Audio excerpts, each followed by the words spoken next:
Setahun berjalan, Yayasan Karya Bakti Esra Soru terus beroperasi dalam kegiatan sosial dan keagamaan sesuai dengan visi dan misi yang telah ditetapkan. Program penginjilan melalui media terus dilakukan dengan memproduksi konten-konten rohani berupa acara Esra Soru Menjawab atau program tanya jawab seputar iman Kristen, dan mendukung pembuatan film Suatu Hari Nanti bekerja sama dengan Pijar TV Jakarta dan tim. Aksi-aksi sosial juga terus berlangsung berupa pemberian bantuan logistik, dana pendidikan, biaya kesehatan, dan dana pembangunan. Yayasan KBS juga mulai merintis sebuah program percepatan keaksaraan pada anak melalui program mobil pintar sebagai upaya membangun kemampuan membaca anak usia dini dan sekolah dasar yang diimbangi dengan pengajaran nilai-nilai Kristiani pada anaknya. Kami berkomitmen untuk terus memberikan layanan terbaik dan bertanggung jawab sebagai bentuk syukur kami kepada Tuhan dan pertanggungjawaban kami atas kepercayaan dari semua simpatisan dan donatur setia yang mendukung pelayanan ini melalui doa dan dana. Jika saudara ingin mendukung pelayanan kami, saudara dapat berdonasi melalui rekening yang tersedia atau menghubungi kami melalui nomor berikut ini. Doakanlah kami dan mari melayani Tuhan bersama. Tuhan Yesus memberkati. Salam sejahtera Pak Esra, izin bertanya, apakah benar Hagar dan Ketura adalah orang yang berbeda? Dalam pemahaman saya, Hagar dan Ketura memang dua orang berbeda. Abraham menikahi Ketura setelah Sarah meninggal.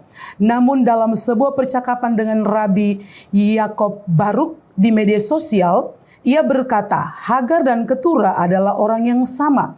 Hagar adalah seorang keturunan bangsawan Mesir yang menjadi gundik Abraham setelah Abraham dan Sarah datang ke Mesir. Setelah kepergian Hagar, ia kembali dan memakai nama Ketura, lalu menjadi istri sah Abraham, bukan lagi gundik. Saat saya tanya itu dari mana dasarnya, Rabi Yakob Baruk mengatakan dari sumber literatur Yahudi seperti Talmud, Midrash, dan lainnya. Bagaimana penjelasannya, Pak? Terima kasih, Tuhan Yesus memberkati.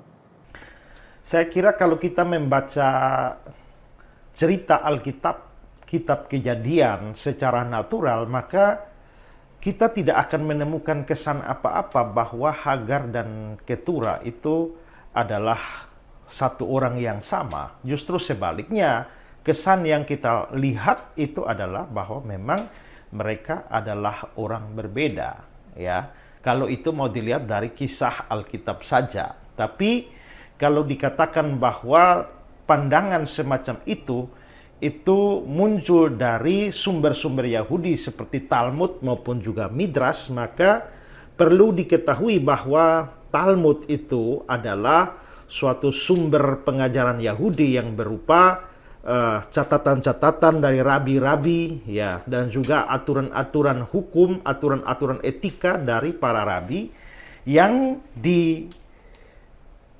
atau mulai disusun itu kira-kira abad yang ketiga dan sampai pada abad yang kelima, karena ada Talmud Yerusalmi maupun juga Talmud Babilonia, ya. Jadi dari abad 3 sampai abad 5 itu juga jaraknya sudah terlampau jauh juga dari kisah kitab Kejadian.